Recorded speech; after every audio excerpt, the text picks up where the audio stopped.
Welcome to Taking Stock for the week ending the 22nd of May 2026. I'm Charlie, and joining me today is Jason. Before we begin, a reminder that today's discussion is general in nature and does not consider your personal financial circumstances. Nothing we discuss should be taken as personal financial advice or as a recommendation to buy, hold, or sell any security. Jason, markets have had a lot to digest this week, but once again, the main conversation globally has been artificial intelligence. Nvidia was front and center, and its result gave investors another reminder of how much capital is being pulled into the AI infrastructure cycle. Yeah, that's right, Charlie. Nvidia delivered another exceptional quarter. Revenue was up around 85% to $82 billion, and data center drove most of that, with revenue for that segment up 90%.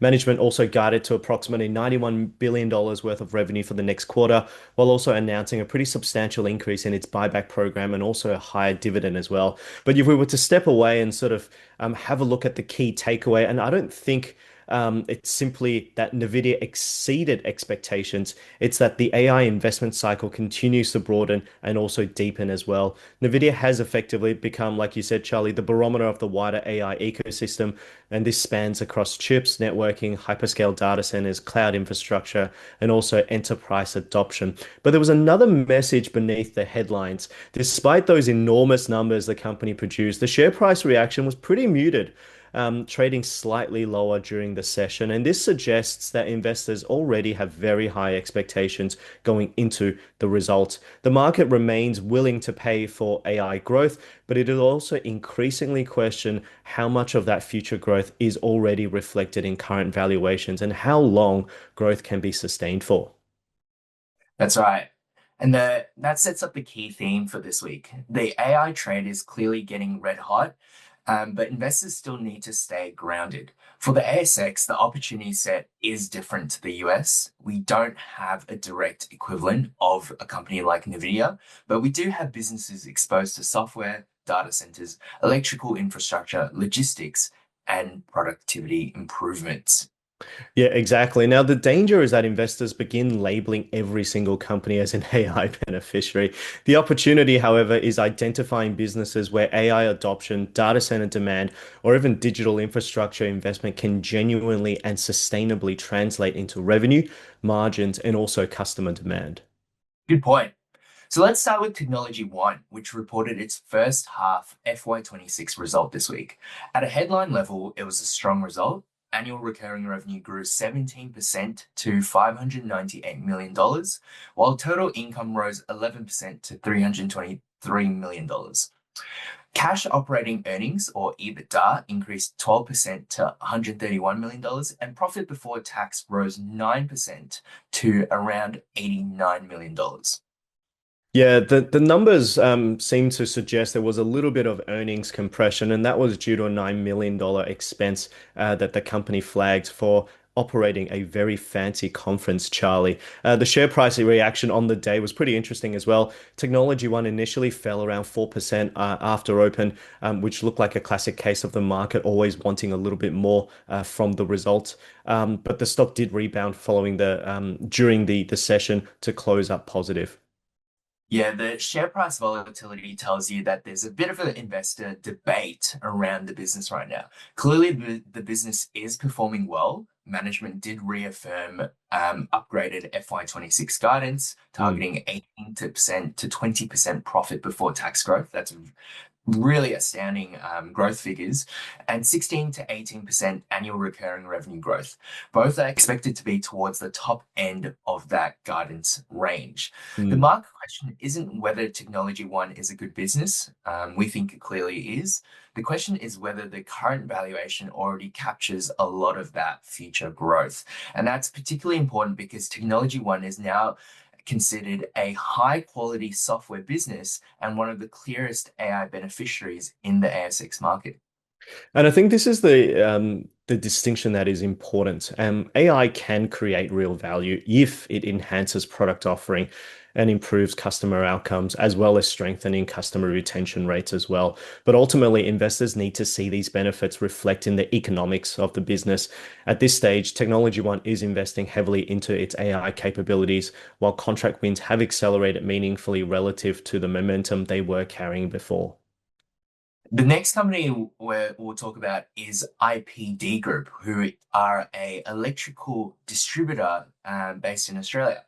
The ticker is IPG, and they released a FY26 guidance update recently, and the operating performance looks solid. The company continues to expect strong organic growth across its business, with underlying EBITDA of $55 million and underlying EBIT of $47 million expected for FY26, implying high teens earnings growth.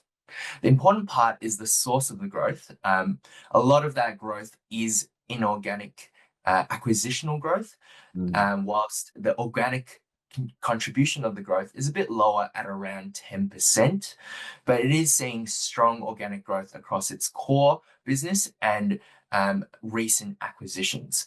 Data center revenues in particular remain really strong, growing 25% over the prior period. And I think this is what links IPD to the AI infrastructure theme, but in a very different way to Technology One.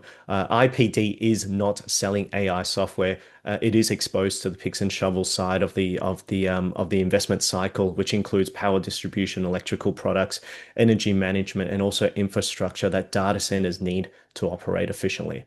That's right. And the share price has already had a strong run through FY26, and it seems like the 10% organic growth the business is seeing has been factored into the share price, and the update left investors wanting more. IPG have historically struggled to maintain strong organic growth over the time we've covered them, but recent periods have been generally positive. We're now looking to September for its annual report to shareholders, where the company will update us most likely on the trading conditions for the first half of 27, and we look for a pattern of sustained organic growth then. Mm. The third update we have is on Brambles, and that's a company you cover, Jason, and that one was a bit more challenging. Brambles revised FY26 guidance after repair capacity constraints emerged in part of its US service center network. That issue relates to higher repair standards, subcontractor turnover, labor availability, and stronger customer demand in affected areas. Yeah, the market reaction was pretty severe, Charlie. It was down 20% on the day, reflecting some of the labor cost dynamics that we are seeing in its repair centers over in the US, which is a little bit disappointment. I guess the greater takeaway is whether this is transitory or whether it could be a structural impact to the future earnings growth of the business. And also as well, investors placed a pretty high premium on the company heading into the results because of its previous ability to consistently deliver earnings growth and also had really good operational execution on management's half. So the company's lowered the FY26 sales revenue guidance to 2 to 3%. That was from Mm, 3 to 4%. And it's yep. also lowered its underlying profit growth guidance to 3 to 5% from 8 to 11%. So clearly the earnings line has been a larger sort of negative revision downwards. Management estimated the earnings impact from the US repair capacity constraints to be around $60 million. So that could be temporary in nature, and in the future we could see, I guess, a rebound in that earnings. At Mm. the same time, Brambles narrowed free cash flow before dividend guidance to $1 billion from $1.1 billion and announced an additional $400 million on market buyback. So this is not a case where the business has suddenly become low quality.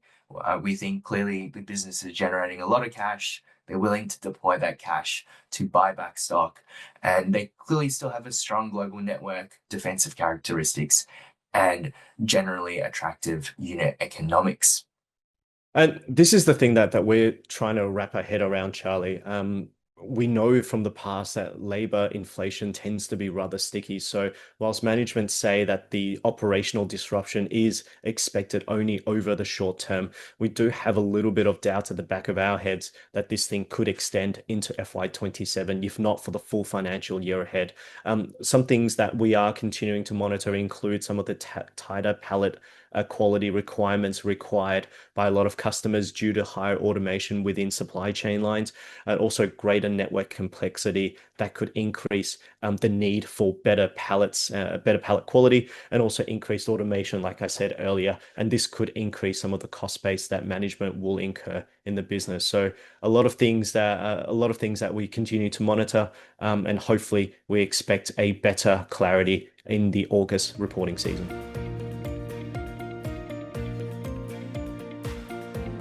For Under the Microscope this week, we're looking at a company that has made the news, and that is Infratil. Infratil is a New Zealand diversified infrastructure investment company with interests spanning telecommunications, renewable energy, healthcare, and also airports. We note that the company currently sits in early warning on our financial health model, which largely reflects the leverage commonly used by infrastructure companies to fund long life assets. Now, the reason Infratil has captured the attention of many investors this week is CDC data centers, which it currently owns roughly 50% of, alongside other prominent investors, including the Future Fund, which holds 30%. Now, the presence of a large long-term institutional investor such as the super fund gives us additional confidence in the quality of the asset and also CDC's ability to fund its future growth ambitions.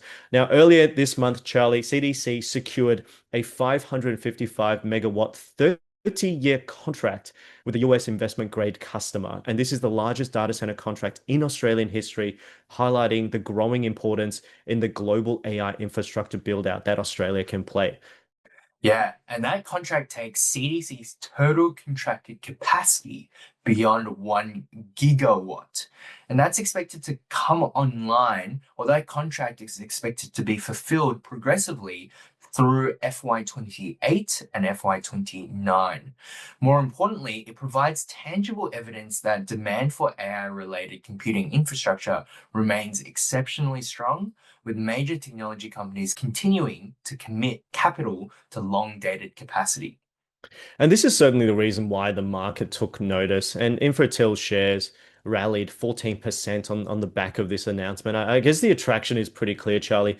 AI requires compute, and compute requires data centers, which is pretty logical. And CDC sits directly in this value chain. So, through its stake in CDC, Infratil offers investors exposure to physical infrastructure whilst supporting the AI build out thematic. Yeah, but it's a good reminder that investors in Infratil aren't buying a pure play data center company. Mm. CDC is one of the key growth assets it has, but Infratil also owns businesses including One New Zealand, Long Road Energy, and Wellington Airport. That diversification does provide a bit more resilience, if you will, but it also means management must carefully allocate capital across a much broader portfolio.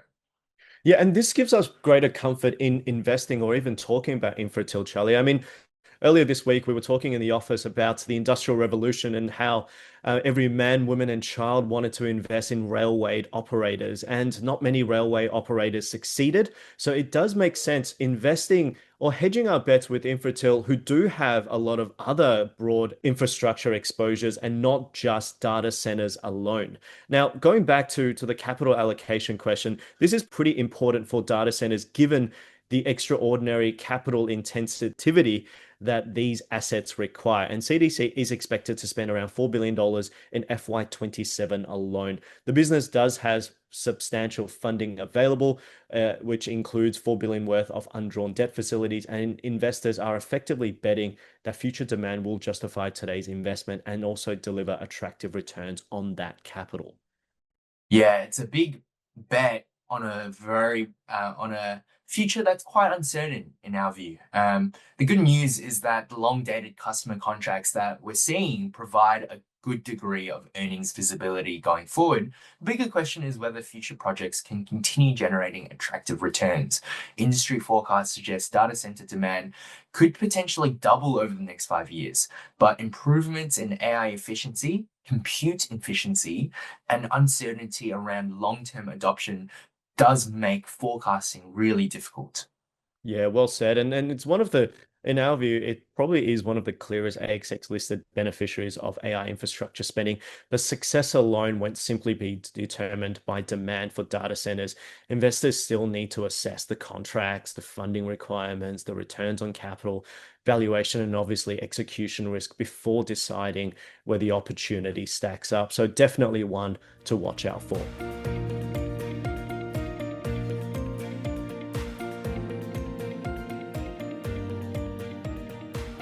For question of the week, how should investors approach the AI trade without getting carried away, Jason? Look, I think this is a pretty timely question, Charlie. And the first step is to obviously define the exposure. Is the company building core AI infrastructure like Nvidia, or is it supplying data centers and electrical infrastructure or supplies like IPD? Or is it investing in data center capacity and also broader digital infrastructure like Infratil, which is a company we mentioned earlier? And is the company embedding AI into its software, like perhaps Technology One?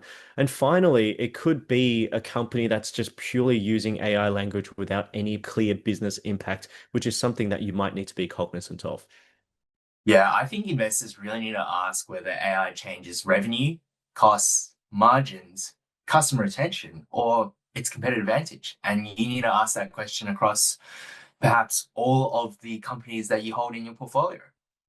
Yeah, and the second step is to obviously stay inside your circle of competence. If you do not understand how a company makes money, how the product is used, or who the competitors are, or what the valuation assumes, then it's very easy to mistake a good story for a good investment.